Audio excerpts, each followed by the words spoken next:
નમો હરિયંતાણમ, નમો સિદ્ધાણમ, નમો આયર્યાણમ, નમો વજ્રાયણમ, નમો લોહે સૌવસાવણમ. એસો પંચ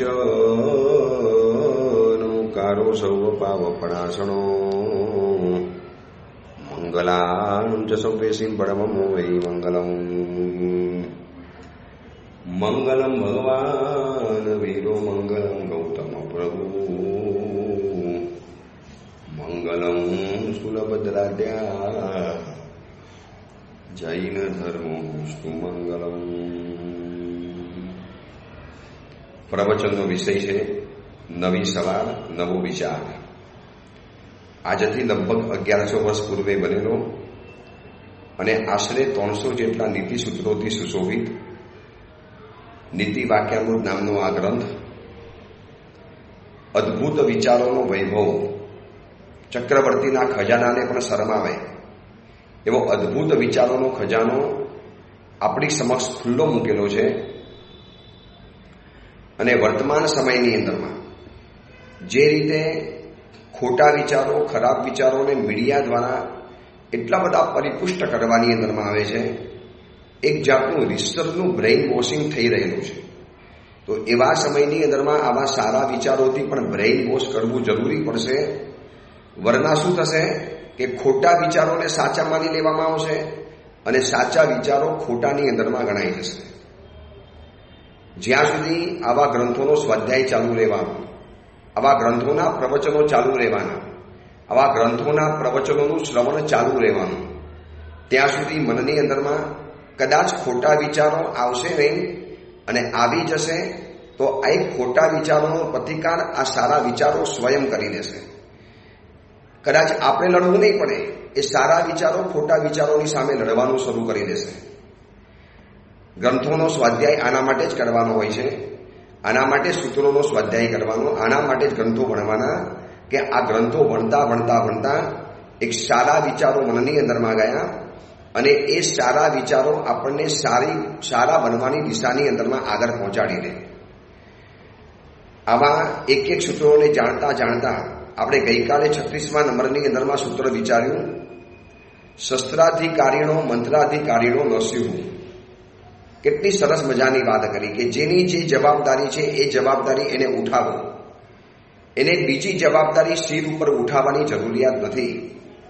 તમને ખબર છે ને, પંચ પરમેષ્ઠીમાં પણ 5 પરમેષ્ઠીને એક એક જવાબદારી અલગ અલગ સોંપી દેવામાં આવી છે. અરિહંતની જવાબદારી અલગ, સિદ્ધ પરમાત્માની એમની પોતાની જવાબદારી અલગ છે, આચાર્ય ભગવંતની ભૂમિકા અલગ, ઉપાધ્યાયની ભૂમિકા અલગ, અને સાધુ ભગવંતનું એનું પોતાનું કર્તવ્ય બજાવવાનું અલગ છે. દરેકે દરેક પરમેષ્ઠી ભગવંતની પોતાની જવાબદારી છે અને તો જ આ એક વ્યવસ્થા ચાલે છે. હજી આગળ બતાવી દઉં તો એક સમુદાય હોય, એક ગચ્છ હોય, એમાં આચાર્ય, ઉપાધ્યાય, ગણાવચ્છેદક, પછી શૈક્ષણિક, પંડિત, વિદ્વાન, વૈયાવચ્ચી અલગ, આ બધાની ભૂમિકા અલગ અલગ હોય. એક સમુદાયની અંદરમાં જો કેટલાક સાધુઓ જ્ઞાની હોય તો કેટલાક લોકો વૈયાવચ્ચી હોય. કેટલાક વૈયાવચની અંદરમાં જે આગળ હોય એની પાસેથી જ્ઞાનની અપેક્ષા નથી રાખવામાં આવતી કે સાહેબ તમે જ્ઞાન ભણો, 45 આગમના વિશારદ બનો, સંસ્કૃતના પ્રકાંડ પંડિત બની જાઓ. એ કહી દેશે કે ભાઈ મારી તાકાત વૈયાવચ કરવાની છે, કહેતા હશો તો દિવસમાં 500 સાધુની ગોચરી લઈ આવીશ, પણ સ્વાધ્યાયની મારી ભૂમિકા નથી. તો ગુરુ પણ સમજે કે ભાઈ એની જવાબદારી આ છે તો એ જ રાખવા દો. એને કોઈ વૈયાવચને કોઈ વિદ્વાન બનવાની જરૂરિયાત નથી અને વિદ્વાને વૈયાવચ જ કરે એવી કોઈ જરૂરિયાત નથી. દરેકને પોતપોતાની ભૂમિકાની અંદરમાં રહેવાનો અધિકાર છે. પણ એટલું છે કે બસ પ્રમાણિકતાથી આરાધના કરવાની. એટલે આ મહાત્મા એમ સમજાવે છે કે જેનું જે કામ, જેની જે જવાબદારી, જેને જ્યાં કામ સોંપેલું હોય એ કામ એને કરવાનું.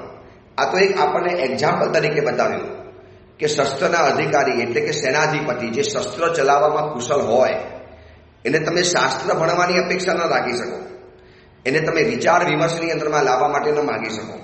તમારે એને લવાય પણ નહીં, એ લાવવાની અંદરમાં વ્યક્તિને પણ નુકસાન, અને એના કારણે એ સમાજને પણ નુકસાન થાય, એ સમુદાયને પણ નુકસાન થાય.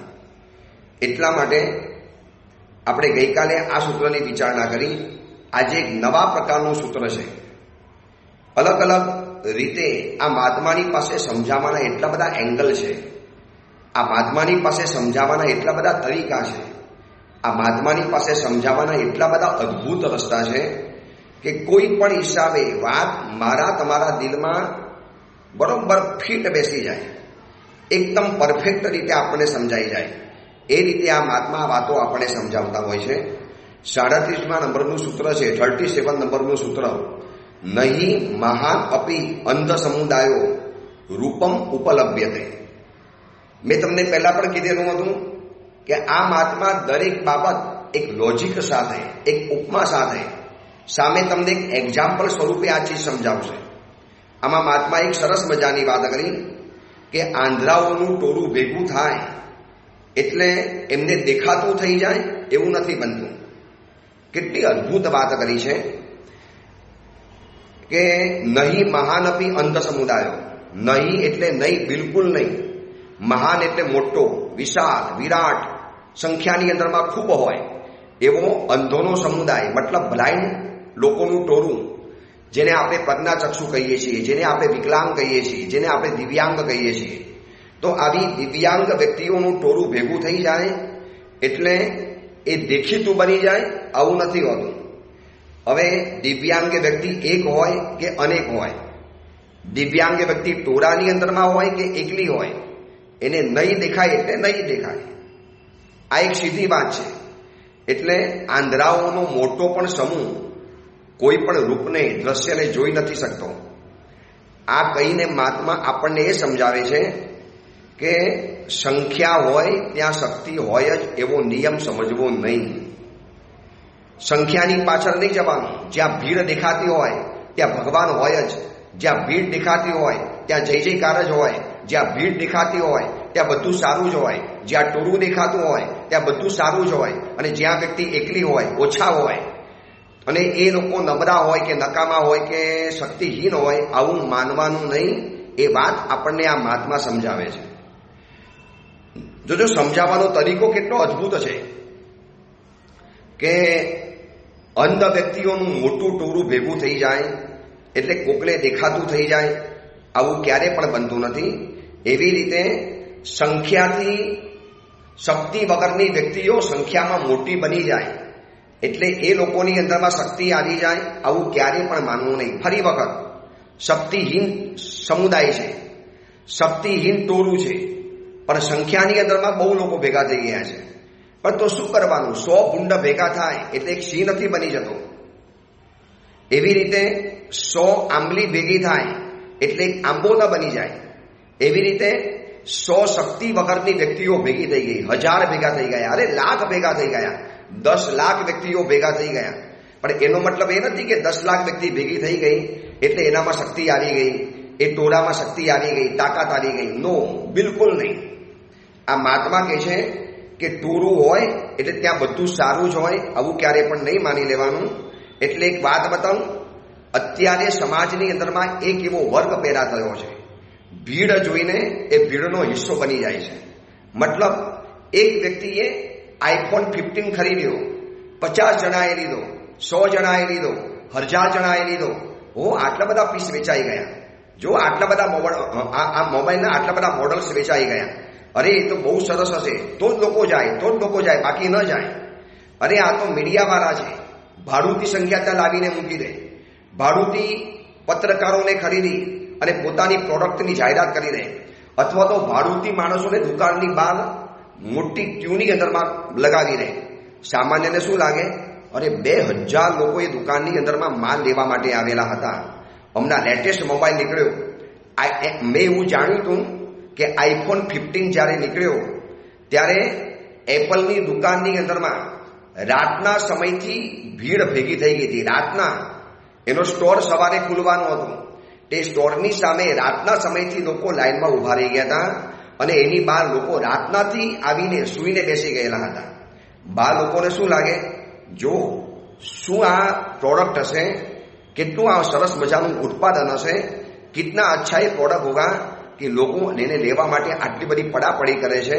ચોક્કસ વસ્તુ સારી જ છે. બસ આ આપણી મેન્ટાલિટીનો ઉપયોગ આજની જાહેરાતવાળા, મલ્ટીનેશનલ કંપનીવાળા, આજના માલ વેચનારાઓ, અને કહેવત છે ને, લોભિયા હોય ત્યાં ધુતારા ક્યારે ભૂખ્યા ન મરે. અને આ મહાત્માએ આ નબળી કડી 1100 વર્ષ પહેલા બતાવી દીધી છે. બસ આપણે શું માન્યું, અરે ઝારા કંપનીની બહાર છે ને 1000 લોકોનું ટોળું હતું એટલે ઝારા કંપની સારી. અરે ફલાણી જગ્યાની અંદરમાં અમે ગયા હતા, શું લાંબી લાઈન લાગેલી હતી, ચોક્કસ ત્યાં કંઈક સારું હશે. બસ આ જ મેન્ટાલિટી લોકોના મગજમાં છે. જ્યાં ભીડ હોય એટલે ભીડના હિસ્સા બની જવાનું, અને જેની પાસે ભીડ હોય ત્યાં પહોંચી જવાનું. બસ ભીડની પાછળ ભીડ એકઠી થતી જાય. તમારે ખાલી 1000 જણાને ભેગા કરવાના. એ 1000 માણસોને જોઈને 10,000 તો આપોઆપ એમનેમ સહેજે આવી જવાના. શું હશે ભાઈ, 1000 માણસ ગયું એટલે કંઈક તો હશે, ચલો હું પણ જોવા જાઉં. એટલે બીજું 1000 એમનેમ ગયું. હવે એને જોઈને બીજું 2000 જોવા માટે ગયું. અને આમ કરતા કરતા કરતા એટલે મેં તમને કીધું ને, તમારે ખાલી 1000 માણસ માટે મહેનત કરવાની. બાકીના લોકોને તો એ લોકો ખેંચીને લઈ આવવાના છે. પણ એ લોકોને ખબર નથી, નહીં મહાનપી અંધ સમુદાયો રૂપમ ઉપલબ્ધે. અંધ વ્યક્તિઓનો મોટું ટોળું ભેગું થઈ જાય એટલે એ લોકોને દેખાતું થઈ જાય, આવું નહીં માની લેવાનું. અને અહીંયા અંધ સમુદાય એટલે 2 અર્થ લેવાના.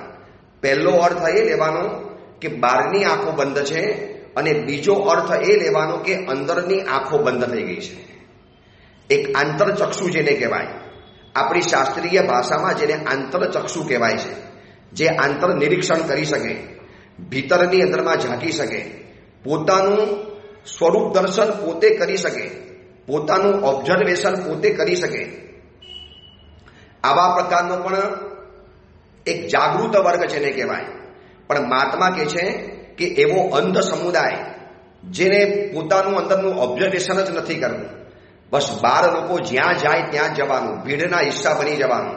જ્યાં ગીર્દી દેખાય, जहां भीड़ जमा होगी, जहां लोगों का हुजूम इकट्ठा हुआ दिखाएगा, जिन्हें गुजराती में टोरू कहवाय, हिंदी में जिन्हें भीड़ और हुजूम कहवाय, जहां पर बहुत बड़ी लाइन लगेगी. बस आ तो बहुत सारू. हाँ, હવે લોકો શું વિચારે ખબર છે, હમણાં અમે છે ને તીનપત્તીની અંદરમાં રહીને આવ્યા, બરોબર અઠવાડિયું રહ્યો તીનપત્તી આદિના દેરાસરની અંદરમાં, અને ક્યારેક ક્યારેક હેંગિંગ ગાર્ડન પાસેથી પસાર થવાનું થાય, અને અંદરમાં અમે જોયું હેંગિંગ ગાર્ડનની અંદરમાં શું ભીડ જમા થાય. આજુબાજુમાં દર્શન કરવા ગયા, એમાં પ્રિયદર્શની પાર્ક જોયો, નાના નાની પાર્કના દર્શન કર્યા. આ બાજુ મરીન લાઇન્સ તરફ તમે જાઓ તો ક્વીન નેકલેસ ઉપર સવારના પહોરમાં જે લોકોની ભીડ ઉમટે, કોઈ દોડે, કોઈ કસરત કરે, કોઈ શરીરને આમથી આમ કર્યા કરે, કોઈ કઈ ને કઈ જાતના દાવ પેચ કર્યા કરે. બધા જાણે કે રામદેવ બાબાના અવતાર બની ગયા હોય, બધા જાણે કે રામદેવ બાબા બનીને નીચે ઉતરી પડ્યા હોય. બધાને રાતોરાત બસ આરોગ્યવાળા બની જવું છે. દિવસભર ખુરશીમાં બેસવાનું, દિવસભર જે તે ખાવાનું, દિવસભર પડી પડીને ટીવી જોયા કરવાનું, દિવસભર ગાડીમાં ફરવાનું, દિવસભર લિફ્ટની અંદરમાં ઉપર નીચે થવાનું, દિવસભર કશું જ નહીં કરવાનું, અને સવારના પોરની અંદરમાં દોડવા માટે આવી જવાનું. આ હેંગિંગ ગાર્ડન, પ્રિયદર્શની પાર્ક, નાના નાની પાર્ક, આ ક્વીન નેકલેસ. હવે શું થયું ખબર છે, આ બધા જ ભીડને જોઈને ભીડ એકઠી થાય છે. આમાંથી સાચા કોન્શિયસ વાળા, જેને બોડી કોન્શિયસ છે, જેને ખરેખર શરીરની ચિંતા છે, એવા તો બહુ ઓછા હશે. બાકી કેમ કે ખબર છે, સવારના ત્યાં 1000 માણસો ફરવા માટે આવે છે, 1000 માણસો. એમ તો જગ્યા બહુ સારી કહેવાય. એટલે સારી જગ્યા કેમ ગણાઈ ગઈ? સંખ્યાના કારણે. બસ મહાત્મા એ જ કહે છે, સંખ્યા હોય ત્યાં શક્તિ હોય, એવો કોઈ નિયમ નથી. તમે આ મૂર્ખામી જીવનની અંદરમાં નહીં કરતા. એટલે શું આપણે એમ માની લેવાનું, જેની પાસે ભીડ નથી, જેની પાસે સંખ્યા નથી, જેની પાસે ટોળા એકઠા કરવાની તાકાત નથી, અને જેની પાસે બહુ લોકો નથી આવતા, એટલે શું નકામો થઈ ગયો? ટોળું કેવલ અસ્તિત્વની નિશાની છે, વ્યક્તિત્વની નિશાની નથી.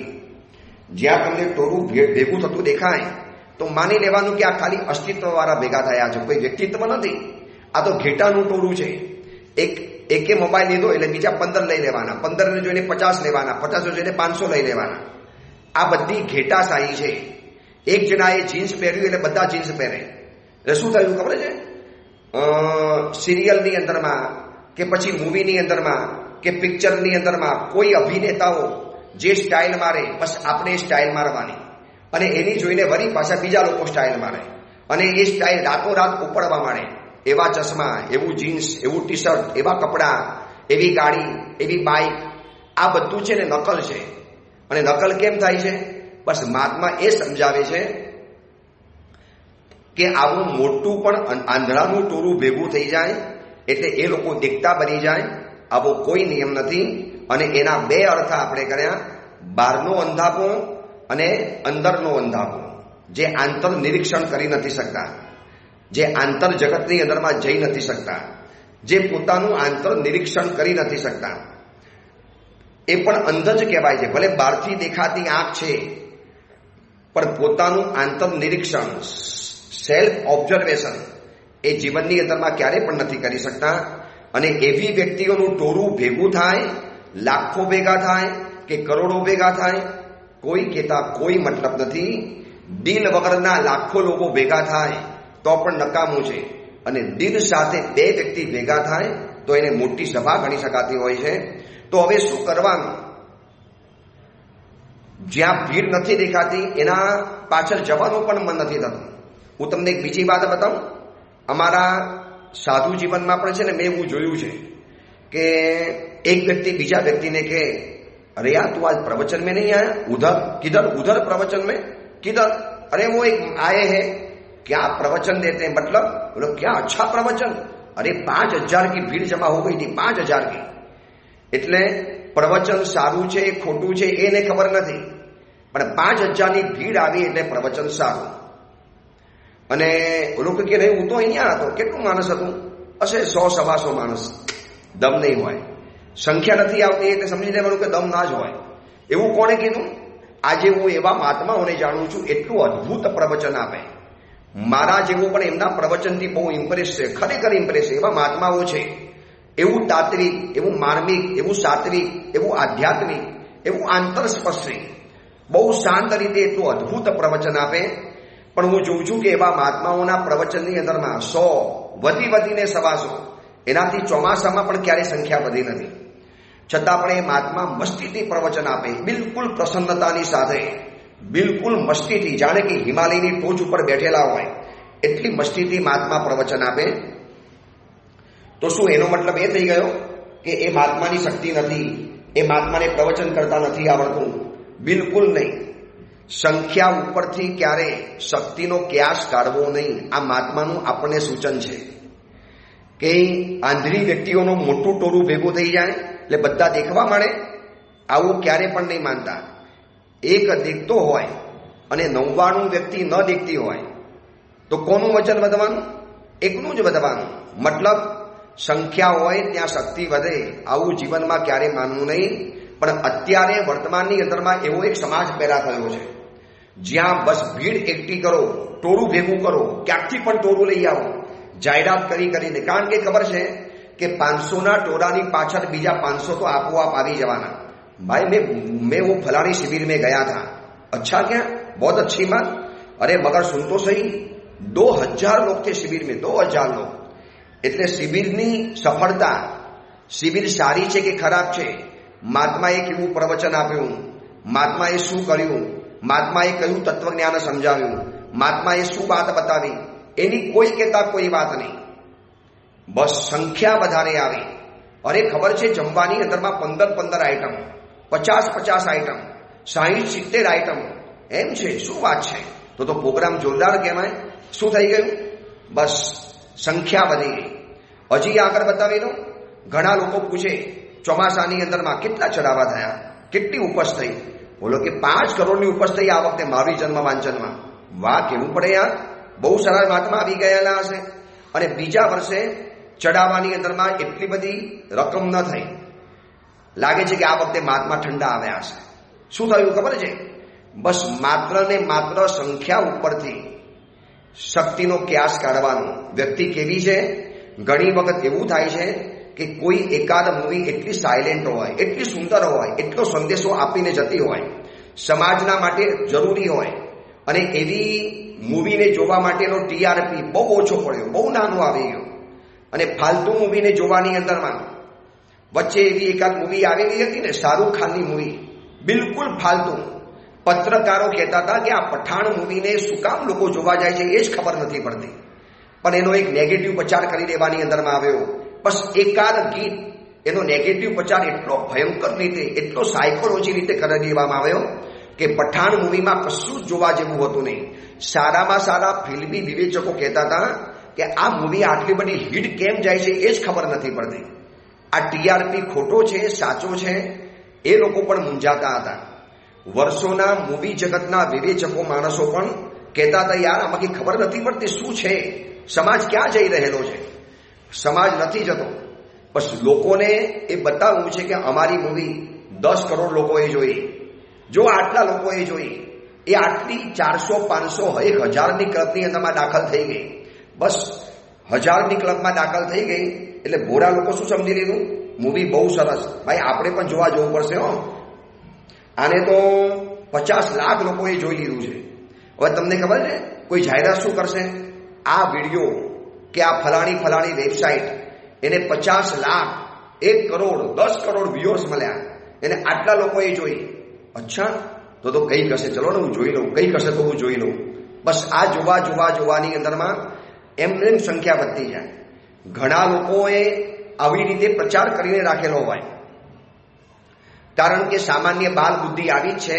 અને મહાત્મા આ બાલ બુદ્ધિ તરફ આપણને ઇશારો કરે છે કે તમે આવી મેન્ટાલિટીના ભોગ નેવર ક્યારે પણ નહીં બનતા. પ્લીઝ, નથી બનવા જેવું કે બસ ટોળું હોય, જ્યાં ભીડ હોય, જ્યાં હુજુમ એકઠું થઈ ગયું એટલે પછી બધું સારું જ હોય.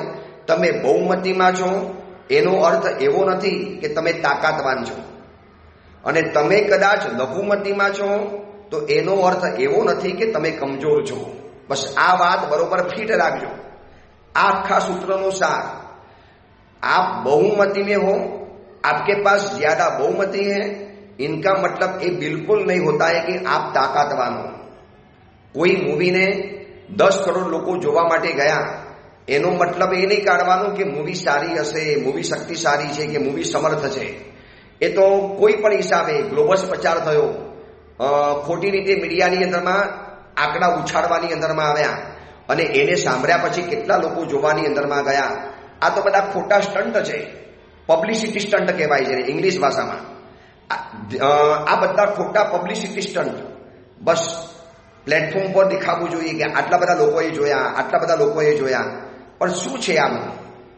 મહાત્મા એમ કે છે કે બહુમતીમાં છો એનો અર્થ એવો નથી કે તમે તાકાતવાન છો, અને તમે કદાચ લઘુમતીમાં છો તો એનો અર્થ એવો નથી કે તમે કમજોર છો. અને આ વાત સત્ય અસત્યના ક્ષેત્રમાં, પતન ઉત્થાનના ક્ષેત્રમાં, લાભ અને નુકસાનના ક્ષેત્રમાં, પુણ્ય અને પાપના ક્ષેત્રમાં પણ સમજી લેવાની. આ વાત સત્ય અને અસત્યમાં પણ આવે છે.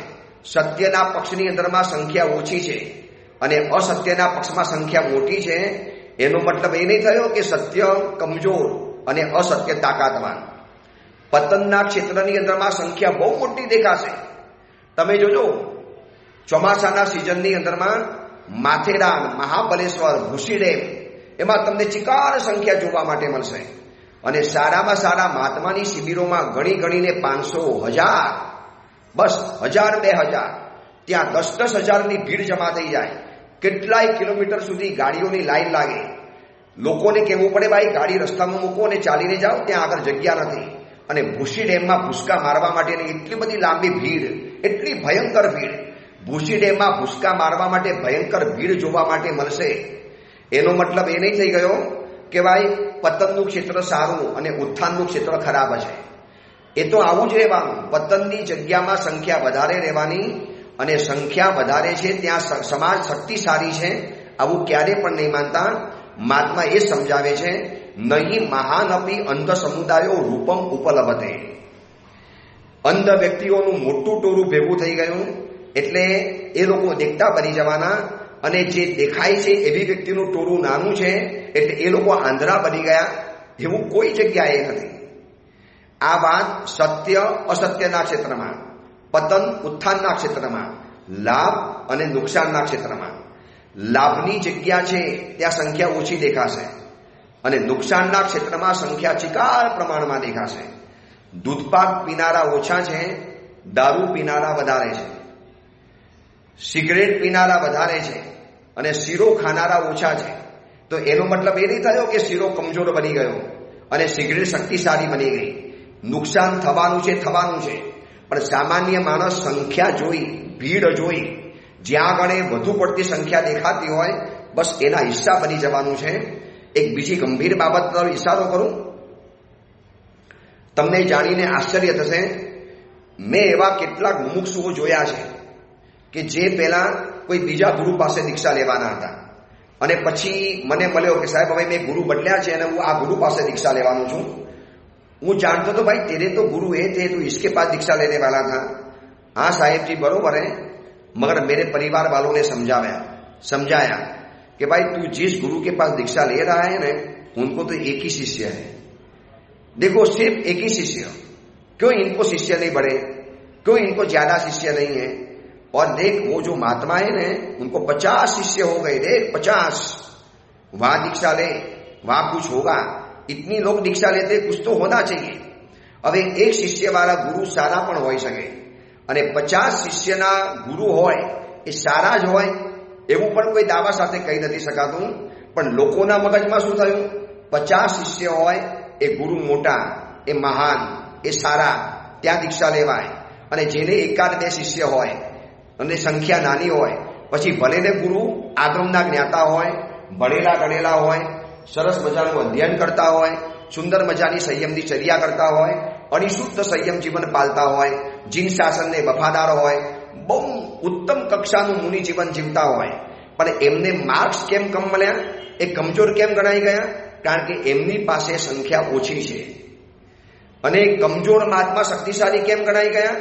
બસ એમની પાસે સંખ્યા વધારે છે. મહાત્મા આ જ કે છે, આંધ્રાઓનું ટોળું ભેગું થાય એટલે એમને દેખાતું થઈ જાય, આવું કોઈ શક્ય નથી. એવી રીતે સંખ્યા વધી ગઈ, ત્યાં શક્તિ આવી જ ગઈ, ત્યાં સામર્થ્ય આવી ગયું, ત્યાં શુદ્ધિ આવી ગઈ. આવું પ્લીઝ મહેરબાની કરીને નહીં માનતા, તમે જીવનમાં બહુ મોટા નુકસાનમાં જવાના. એક દુકાનમાં નબળો માલ મળે છે, પણ એ દુકાનદારે એવી જાહેરાત કરી, એવો પ્રોપોગેન્ડા કર્યો, એવો પબ્લિસિટી સ્ટન્ટ કર્યો. એને શું કર્યું ખબર છે? કોઈ અભિનેતાને, અભિનેત્રીને પોતાની શોપની ઉદ્ઘાટન માટે બોલાવી દીધા અને લોકોએ લાગ્યું કે ભાઈ આ તો જો ઓલા અભિનેતા, ઓલા મોટા નેતાએ આનું ઉદ્ઘાટન કર્યું છે એટલે ચોક્કસ ત્યાંનું સારું જ હોવું જોઈએ. સામાન્ય વ્યક્તિના મગજમાં આ જ બેસે. એટલે એ જોઈને એ દુકાનમાં એવી ભીડ જામે અને હકીકતમાં એ દુકાનમાં હલકી કોટીનો માલ હતો, નબળો માલ હતો, એની ક્વોલિટી હલકી કક્ષાની હતી. અને આ બાજુ એક દુકાનદાર ઈમાનદાર છે, સારામાં સારો માલ વેચે છે, કોઈ ગોટાળા કરવા તૈયાર નથી, પ્રમાણિકતા સાથે કોઈ પણ છેડછાડ કરવા તૈયાર નથી. પણ એની દુકાનમાં ગ્રાહકો ઓછા છે, રડ્યા ખડ્યા 5-15 ગ્રાહકો આવે. લોકોને મનમાં શું થાય? જ્યાં લાઈન મોટી ભીડ હોય ને ત્યાં જ માલ સારો, જ્યાં ભીડ ન હોય ત્યાં માલ નકામો. બસ આ જ ચાલે છે. જેની પાસે શિષ્ય સમુદાય મોટો, બસ એ મોટા, એ મહાન, એ સારા જ હોય. હું નથી કહેતો કે ખરાબ છે, એ પણ સારા જ છે. પણ એની સામે જેની પાસે શિષ્ય સમુદાય નથી, એક જ સાધુ છે. સુરતની અંદરમાં, મુંબઈની અંદરમાં વર્ષોથી વિચરું છું. સુરતમાં 5 ચાતુર્માસ કર્યા, મુંબઈમાં તો મેં 15 ચાતુર્માસ કર્યા. મને પોતાને એવો અનુભવ થયો છે કે બસ તમારી પાસે સંખ્યા ઓછી એટલે તમે શક્તિમાં કમજોર, આવું લોકો માનીને બેઠેલા છે. આજે હું પન્યાસ છું ને તો મને એવા 2 સંઘોના એવા અનુભવ થયા. મને કે ગુરુદેવ આપનું નામ બહુ સાંભળ્યું છે, આપના પ્રવચનોની તારીફ બહુ સાંભળી છે. ઠીક છે ભાઈ, સાંભળી હશે, દેવગુરુની કૃપા, મારા ગુરુદેવ ભુવન ભાનુશ્રી સ્વજી મા સાહેબના આશીર્વાદ. પછી મને કે સાહેબ અમારે તમારું ચોમાસું તો કરાવવું જ છે, ખરેખર ભાવના છે. અમારા ટ્રસ્ટીના મંડળમાં પણ સાહેબ ક્યારેક વિચારણા થાય કે આપણે પદ્મબુદ્ધિ માસાનું ચાતુર્માસ કરાવીએ. અદ્ભુત પ્રવચનો આપે છે. પરંતુ સાહેબ મિટિંગની અંદરમાં આ વાત મૂકીએ ને તો સાહેબ અમારા બીજા બધા શું કહે છે, એ તો આચાર્ય ક્યાં છે, એમની પાસે એવો મોટો શિષ્ય સમુદાય નથી, એ તો 3 જ ઠાણા છે, 4 જ ઠાણા છે.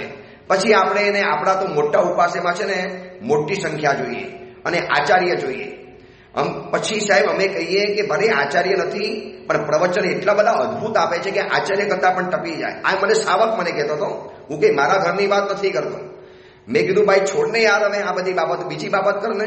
સાહેબ મને બહુ દુઃખ થાય છે કે સાહેબ આપના જેવાનું ચાતુર્માસ અમારા શ્રી સંઘમાં ન થાય. સાહેબ અમે તો કેટલી બધી આશા રાખીએ છીએ કે એક ચોમાસું અમારું થાય, નું કરાય દે ને યાર. પછી સાહેબ શું કરું યાર, અમારા ટ્રસ્ટીઓ એવું માનીને બેઠા છે કે બસ મોટા સમુદાય વાળાને કરવાનું, મોટા શિષ્ય પરિવાર વાળાને કરવાનું, સાથે આચાર્ય હોય તો જ કરવાનું. આ સુરતની અંદરમાં મારા એક મિત્ર મુનિવરનું ચોમાસું હતું, બહુ મોટા સંઘની અંદરમાં. એમને હું ચોમાસામાં મળવા ગયો, મહાવીરે ધામ ગયો તો પૂજ્યપાદ રત્નસુંદર સુરેશ્વરજી મા સાહેબની પાસે, અને પાછા વળતા એ મહાત્માને મળવા ગયો સ્પેશિયલી. મહાત્માને મેં પૂછ્યું, તમને આ સંઘમાં ચોમાસાની વિનંતી થઈ ગઈ? કારણ કે આ સંઘવાળા તો કે ભાઈ અમે તો આચાર્ય જ લાવીએ અને અમે તો મોટા સમુદાય વાળા લાવીએ, તમારે તો ખાલી 2 શિષ્ય પરિવાર છે, તમે તો પન્યાસ છો અને તમને અહીંયા વિનંતી આવી ગઈ. મને કે સાહેબ શું વિનંતી આવી હતી? સંઘે એમ કીધું કે તમારે ચોમાસું કરવું હોય તો સાથે આચાર્ય તો જોશે જ. અને તમે નહીં માની શકો, એમને રીસરના કોઈક આચાર્યને સાથે લાવવા પડ્યા અને તો જ એ સંઘની અંદરમાં ચોમાસું કરવા માટે મળ્યું. આ આવી ગયું. 1100 વર્ષ પહેલા મહાત્મા કહીને ગયા છે કે લોકો એવો સમાજ આવવાનો જે સંખ્યા જોઈને શક્તિનો ક્યાસ કાઢવાનો. સંખ્યા જોઈને ચોમાસું કરવા માટે મળે ન મળે એની કોઈ પડી નથી. એટલા બધા સંઘો ઓલરેડી ચોમાસા માટેના પાછળ પડેલા છે કે એ સંઘમાં ચોમાસું થાય કે ન થાય કોઈ અમને પડી નથી, કોઈ મતલબ પણ નથી, કોઈ દ્વેષ પણ નથી કે કોઈ એવો ઉલ્લાસ પણ નથી ત્યાં ચોમાસું કરવાનો. પણ મેન્ટાલિટી શું છે, લોકો શું માનીને બેઠા છે? એટલે એક વાત યાદ રાખજો, સજ્જનો એકલા છે અને દુર્જનોમાં એકતા છે.